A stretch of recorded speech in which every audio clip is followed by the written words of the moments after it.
कोशिश ये करनी है कि एक्यूरेसी भी होनी चाहिए और स्पीड भी होनी चाहिए, तभी जाके आप टॉप रैंकर्स बनोगे बेटा। क्रिमिनल लॉ के अंदर आपके general principles, mens rea, actus reus, abetment, attempt, offences against body और प्रॉपर्टी, ये मेजरली इंपॉर्टेंट है और जितना कवर कर सकते हो कवर कर लीजिएगा। आपकी जितनी भी जजमेंट्स फंडामेंटल राइट से रिलेटेड है, डीपीएसपी से रिलेटेड है, फेडरलिज्म से रिलेटेड है, हमारी राइट्स से रिलेटेड है, डेली यूज में जो लीगल टर्म्स आ रहे हैं न्यूज़पेपर में वो पता होना चाहिए। हेलो गाइस, स्वागत है आप सभी लोगों का इस अमेजिंग चैनल पे। क्या हाल चाल है आप लोगों के? आई होप यार आप लोगों की पढ़ाई बढ़िया चल रही होगी, एकदम सॉलिड तरीके से लगे होगे पढ़ने में। बेटा आज के सेशन के अंदर हम डिस्कस करने वाले हैं कि किस तरह से लीगल रीजनिंग को आप यूटिलाइज कर सकते हैं फुल मार्क्स को सिक्योर करने के लिए और क्लैट में अपनी रैंक को बढ़ा सकते हो। तो लीगल रीजनिंग के बारे में बात करेंगे, मोस्ट इंपॉर्टेंट टॉपिक्स भी हम देखेंगे और फुल मार्क्स सिक्योर कैसे कर सकते हैं इसकी स्ट्रैटेजी मैं आपके साथ डिस्कस करने वाली हूँ। फटाफट से गाइस हम लोग सबसे पहले बात कर लेंगे लीगल रीजनिंग के सिलेबस की। ठीक है, आप लोगों को वैसे तो क्लैरिटी है सिलेबस के बारे में, लेकिन आपको मैं एक चीज बताना चाहती हूँ कि क्योंकि 27 के एग्जाम के लिए जो एक्सपर्ट कमेटी ने रिकमेंडेशंस दी, हालांकि उनका एप्लीकेशन इस एग्जाम में नहीं हो रहा है, 2028 में भी अगर कंसोर्शियम एक्सेप्ट करेगा तभी होगा, लेकिन इंपॉर्टेंट ये है कि आपसे एप्लीकेशन बेस्ड क्वेश्चन पूछे जा सकते हैं। तो इस पॉइंट ऑफ व्यू से आपके सिलेबस को हम जनरली स्टैटिक लॉ में और करंट लीगल नॉलेज में डिवाइड तो करते हैं, लेकिन स्टैटिक के लिए आपकी स्ट्रैटेजी अब क्या होनी चाहिए guys, please remember that don't base your preparation on rote learning. रट्टाफिकेशन मत करिए, स्ट्रैटेजी आपकी एप्लीकेशन बेस्ड होनी चाहिए। क्या मतलब हुआ, अगर आपने बीएनएस के अंदर कोई सेक्शन पढ़ा तो उसका एप्लीकेशन आपको आना चाहिए। अगर मैं आपको कॉन्स्टिट्यूशन के अंदर कोई आर्टिकल पढ़ा रही हूँ तो मेरे हर एक लेसन के अंदर, मतलब हर एक सेशन के अंदर एंड में एप्लीकेशन बेस्ड क्वेश्चंस होते हैं। तो do not forget to attempt those questions, उसका अप्लाई करना आपको आना चाहिए। That is very very important, क्योंकि आप एनएलयू के काबिल हो या नहीं हो, धीरे धीरे कंसोर्शियम उसी तरफ जा रहा है कि आप उस लॉ को अप्लाई कर पा रहे हो या नहीं कर पा रहे। राइट, नेक्स्ट जो है करंट लीगल नॉलेज का भी बहुत इंपॉर्टेंट रोल होने वाला है।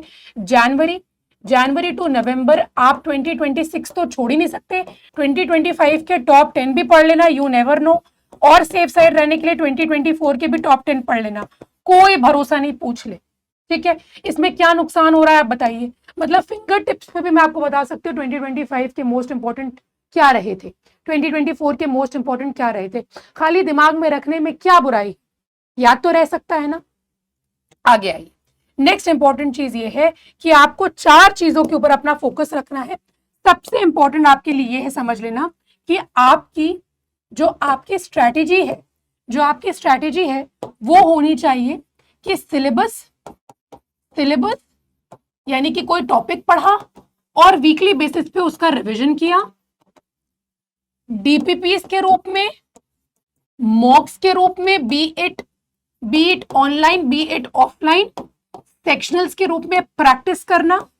Next most important thing is कि अपने सोर्सेस को लिमिटेड रखना, and last but not the least application based आपको तैयारी आनी चाहिए, वरना आप कहीं ना कहीं लैग कर जाओगे। कोशिश ये करनी है कि एक्यूरेसी भी होनी चाहिए और स्पीड भी होनी चाहिए, तभी जाके आप टॉप रैंकर्स बनोगे बेटा। अब हम लोग फटाफट से यहाँ पे बात करेंगे मोस्ट इंपॉर्टेंट टॉपिक्स की।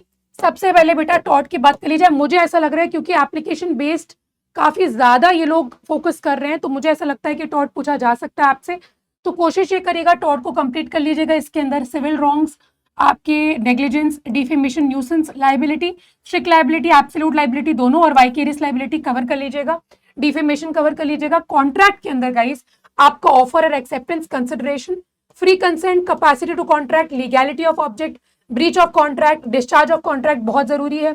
क्रिमिनल लॉ के अंदर आपके general principles, mens rea, actus reus, abetment, attempt, offences against body और प्रॉपर्टी, ये मेजरली इंपॉर्टेंट है और जितना कवर कर सकते हो कवर कर लीजिएगा। फैमिली के अंदर यस, हिंदू मुस्लिम दोनों के अंदर मैरिज कंडीशंस क्या होती है, divorce, judicial separation, maintenance, adoption और गार्जियनशिप, ये सभी कवर कर लीजिएगा। इसके साथ ही साथ guys constitution, yes very very important, rule of law, separation of power, judicial review, federalism, fundamental rights, DPSP हम लोग छोड़ ही नहीं सकते हैं क्योंकि ये बेस बनाते हैं लॉ का। लैंडमार्क जजमेंट्स के अंदर आपके जितने भी जजमेंट्स फंडामेंटल राइट से रिलेटेड है, डीपीएसपी से रिलेटेड है, फेडरलिज्म से रिलेटेड है, हमारी राइट से रिलेटेड है, रिसेंट इंपॉर्टेंट जितने भी सीएल के हैं वो सब कवर करने हैं आपको। करंट लीगल इश्यूज के अंदर मेजर फोकस प्लीज गाइज रखिएगा डिजिटल डेटा प्रोटेक्शन के ऊपर, एआई के ऊपर, वेरी वेरी इंपॉर्टेंट, एआई के ऊपर, सोशल मीडिया को कैसे रेगुलेट किया जा रहा है, एनवायरमेंटल क्लाइमेट चेंजेस, और ये जो एलजीबीटीक्यू एक्ट है, एलजीबीटीक्यू कम्युनिटी और जेंडर जस्टिस से रिलेटेड जो भी इश्यूज आ रहे हैं वो आपके लिए इंपॉर्टेंट हो जाएंगे। बट ऑब्वियस सी बात है, मैग्जिम्स की जब हम बात करते हैं तो कुछ मैग्जिम्स बहुत ही इंपॉर्टेंट है, ये सारे बच्चों को पता होनी चाहिए।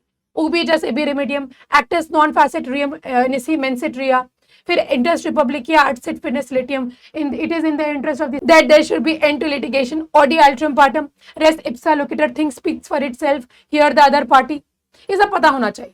कॉमन लैटिन मैग्जिम्स आपको पता होनी चाहिए, डेली यूज में जो लीगल टर्म्स आ रहे हैं न्यूज़पेपर में वो पता होना चाहिए, डॉक्ट्रिन्स थ्योरीज लॉ की, लीगल प्रिंसिपल्स वो पता होने चाहिए। ये आपका सबसे बड़ा जो हथियार है वो होने वाला है guys. Please I request you guys, just focus on facts, caselet based questions पे शॉर्ट, क्योंकि फ्यूचर में लॉजिकल लीगल एक साथ होने वाला है, लीगल का आंसर भी आपको लॉजिकल ही देना पड़ेगा, तो ये आपको सिचुएशनल बेस्ड प्रॉब्लम्स आनी चाहिए।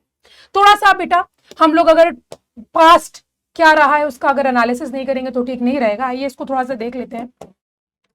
कॉन्स्टी क्राइम थोड़ा सा फेवरेट एरिया रहा है इनका, हर टाइम आप देखोगे क्वेश्चंस पूछे गए हैं, और टॉर्ट लॉ के अंदर भी आप देखोगे 5-5 क्वेश्चंस आप देखोगे पूछे गए, डिफेमेशन से क्वेश्चंस पूछे गए हैं, कॉन्ट्रैक्ट के अंदर 25-26 के अंदर भी क्वेश्चंस पूछे गए हैं, ब्रीच ऑफ कॉन्ट्रैक्ट पूछते हैं, प्रॉपर्टी के अंदर कभी कभी टीपीए भी पूछा गया है, लीगल टॉपिक्स आईपीआर हो गया, एनवायरमेंटल इंटरनेशनल लॉ ये आपसे पूछा जाता है, थोड़ा थोड़ा पूछा जाता है बेटा ये।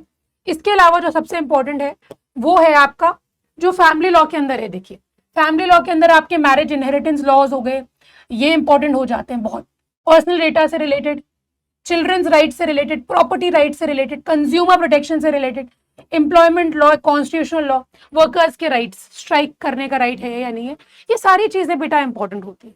अब आपके ऊपर है कि आप इसको किस तरह से कवर करेंगे, लीगल रीजनिंग को एक बर्डन बनाएंगे या अपनी प्रेपरेशन को बहुत ही स्मूथ वे में लेके जाएं, क्योंकि मैं तो आपको यहाँ पे गाइड करने के लिए खड़ी हूँ, बट आप क्या मेहनत करने के लिए तैयार हो या नहीं हो अपनी रैंक सिक्योर करने के लिए। देखो लीगल बहुत स्कोरिंग सब्जेक्ट है, फुल मार्क्स गारंटीड है बेटा, थोड़ी सी मेहनत कर लीजिए, स्ट्रेटेजाइज कर लीजिए, मेहनत भी मैं करने को नहीं कहूँ, आप अपना एफर्ट वहां पे लगाओ जहां पे आपको नहीं आता है। लीगल के अंदर बस स्ट्रैटेजी यही रखी है अपनी कि आपका एप्लीकेशन बेस्ड होना चाहिए, करंट कवर होना चाहिए, जो पढ़ लिया उसको रिवाइज कर। इसी के साथ गाइस मैं आज का सेशन यहीं पे एंड करूंगी। अगर किसी चीज की भी रिक्वायरमेंट है बेटा तो कमेंट सेक्शन में जरूर रेज करिएगा। मिलेंगे नेक्स्ट वीडियो में, तब तक के लिए all the very best, take care, good bye.